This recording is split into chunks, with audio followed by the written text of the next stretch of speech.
Well, a lot more in France, but my group's only very small. It's only 4 swimmers. It started off, it's a national sprint squad, but it started off small, and we're looking to develop that in Britain. Britain doesn't really have a huge culture of sprinting, but over the next 4 years, my task is to develop that, work with coaches all over the country, and sort of spread my knowledge of sprinting. When I was in France, I was very fortunate that I worked with some super athletes and come from a great program that was well supported. And in Britain, the task is for myself just to really sort of catch up the rest of the world and go past them. I was actually with the Dutch team last year. Although I coached French swimmers, I went with Jacco Verharen and the Dutch team. I coached Inge Dekker and Femke Heemskerk at the Olympic Games. It was a great experience. For me, to go back to London was awesome. It was awesome because I actually grew up 30 minutes from the Olympic Stadium. To go there, to have an athlete that actually won the gold medal in the 50 freestyle was just an amazing experience for me.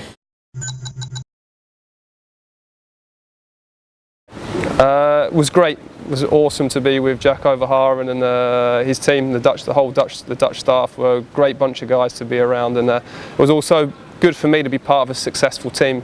You know, what I saw is the guys stood up. There was lots of medals won by a very small team, and sort of success breeds success, and it was nice to be part of that. But I also coached some French guys that were there, and I was very lucky to coach the guy, Florent Manodou, that won the 50 freestyle.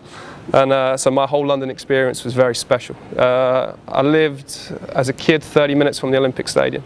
So when I was done, I just packed my things, got on the train and went home. So that was quite a surreal situation. So the whole week was a special week for me as a coach, and it was sort of one I will never ever forget.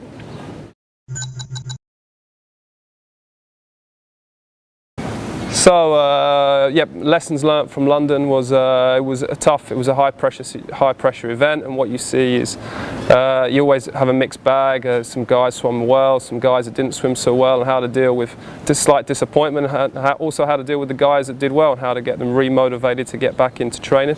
The whole experience for myself, it was my first Olympic Games as a coach. I was there as an athlete, but it was a different experience. Looking after relay teams, being involved again with different events, lots of different people, lots of different personalities, more organisation work. It was good. It was great. The simple thing with the Olympics, what I learned in London, is be ready for anything. Be ready for anything. The Olympics is full of scenarios and situations that you just cannot control. And the athletes and the coaches that deal with that situation the best are normally the ones that come out on top. There, for example, the first night there was fireworks going off until 2 in the morning, and there's guys got a race the next morning. You can see very easily a difference between the athletes that are very low stress, low key, and they just carry on, and they're normally the guys that can really stand up and perform in the biggest of high pressure environments.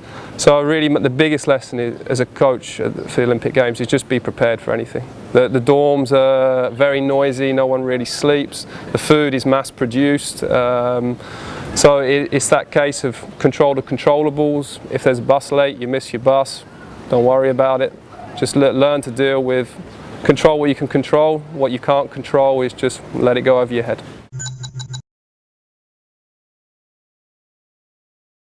Well, I'm very fortunate that I've got 4 guys that all went to London. They were all there at the Olympic Games, but every Olympics is different. London was fantastic, the transport, everything was fabulous, no problems. But then a different Olympics, say Athens for example, you had to travel 30 minutes just to get to the dining hall, and then an hour to the pool.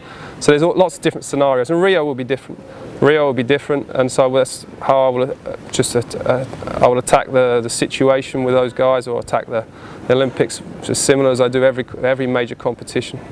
You know, if we're late, if the bus is not running late, if we get stuck in traffic, this is just a situation. Control what we control, let everything else just drift.